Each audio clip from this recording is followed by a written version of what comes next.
Symbols, my wife, as you know, she's really deep on the subconscious mind. She studies it pretty extensively.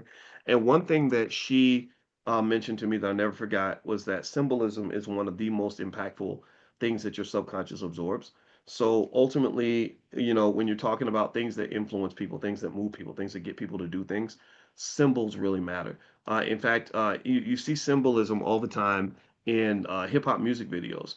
I could make a song where I say exactly the same thing as Kodak Black or some other rapper. I don't know, NLE Chopper. I'm trying to remember the rap. You may not even know these names, but these are some of the big rappers out there, right? I could literally say the exact same thing that NLE Chopper says in a video, but it's not going to be taken the same way because I'm a 54-year-old man. But then also he's got symbols all throughout the video that let you know what culture he represents and who he represents, right? So symbolism is everything. So ultimately, you may want to think about what symbols matter for you and what symbols you may use in order to achieve things. Like, so for example, the panther behind my head is a symbol. It's a symbol of the Black Business School. It's Felicia. She's red, black, and green.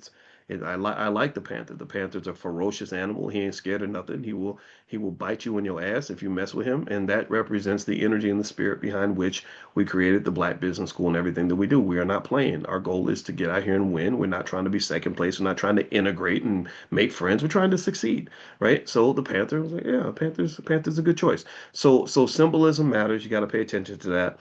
A lot of communities use that. Rituals matter as well. That's why you go through rituals. Like Morehouse has a great ritual where it's like how you become a Morehouse man. I love that ritual. I think it's great. I'm like, wow. And when they get done, they really feel like they're a part of it. If you're in a fraternity or sorority, they have lots of rituals. You could debate whether or not they're healthy or not. Some of them are a little bit weird, but some of them are cool. Like, and a lot of them, they definitely build a bond. So rituals and symbols are really important. And so stuff like that makes me think that maybe that Illuminati stuff might actually be real because their symbolism is something that's often used to create unity around an idea or to help, secure a message. Even if I went to Ohio State, the symbol is that I have the Buckeye on my jersey or my shirt or whatever, right? So one thing I want to mention too is here's that list of different Wall Street banks you may want to look into investing in if you haven't received it yet. I call it Wall Street Heavyweight. So I'm gonna put that list in the chat. So that's just some stocks that you may want to take a look at that I think are going to do well in the next 3 to 5 years. So that's just a gift. So feel free to go take a look at that. It's in the chat, so you should see it right there. All right, so moving on. All right, so he says here, let's see, in an attempt to promote Black culture and heroes in Chicago, a few Blacks moved to have Washington Park Court named DuSable Court in honor of the Black man who settled and founded the city. Almost immediately, the larger Black community objected and demanded the reinstatement of the name to Washington Park Court after the first president of the United States. Okay, interesting. The glass ceiling in organized crime.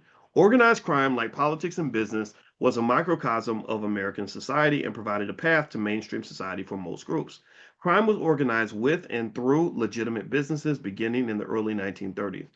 Black crime was disorganized and outside of mainstream society. It lacked a business structure and was therefore relegated to blue collar or the lowest level of crimes against the person and property.